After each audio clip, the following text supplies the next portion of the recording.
Assalamualaikum warahmatullahi wabarakatuh. Saya Mita Suci Puspitasari dari kelas PAIE. Di sini saya akan menjelaskan tentang esai tentang pendidikan dilihat dari kacamata sosiologi dan antropologi saat masa pandemi seperti ini. Pandemi COVID-19 memang sampai sekarang masih belum berakhir. Banyak berbagai ilmuwan, ahli, dan budayawan mulai mengkaji dampak virus ini dari berbagai pandangan keilmuan, termasuk ilmu antropologi. Paparan Dr. Aaron, yang merupakan pakar antropologi politik, membahas mengenai perubahan global selama pandemi terjadi dalam perspektif antropologi. Selama pandemik ini telah terjadi pembantaian demografi di mana pandemi ini telah menyerang 212 negara, 4 juta positif, 45.000 sekarang, serta telah menghabiskan dana triliunan rupiah di Indonesia dan telah memakan ribuan nyawa, sedangkan di dunia juga sudah ratusan ribu nyawa.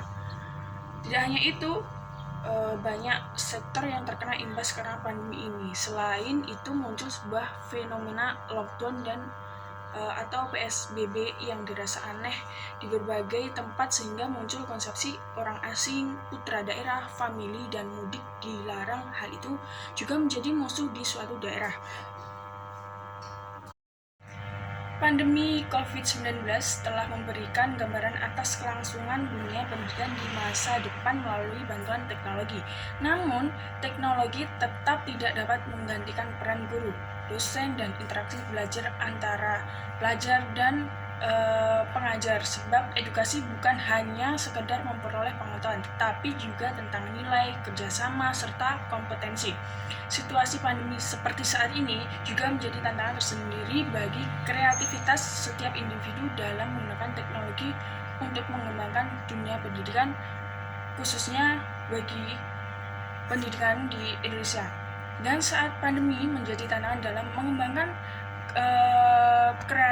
kreativitas penggunaan teknologi, dan bukan hanya transmisi pengetahuan, tapi juga bagaimana memastikan pembelajaran tetap tersampaikan dengan baik. Pembelajaran daring menjadi tantangan bagi dunia pendidikan dengan situasi Indonesia yang memiliki ribuan pulau. Bagaimana teknologi dapat digunakan?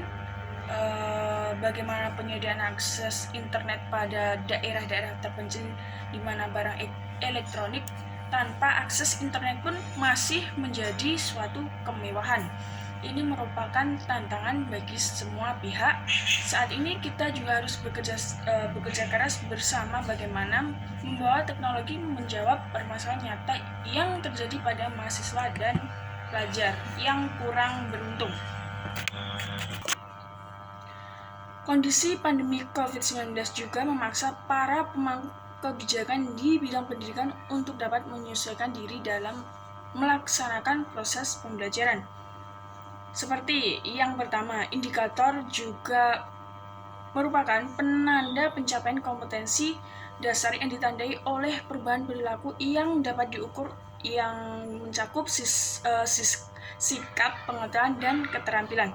Indikator juga dibuat dan dikembangkan sesuai dengan karakteristik yang dimiliki oleh peserta didik, mata pelajaran, satuan pendidikan, potensi daerah, dan rumusan-rumusan dalam kata kerja operasional yang terukur dalam serta dapat diobservasi.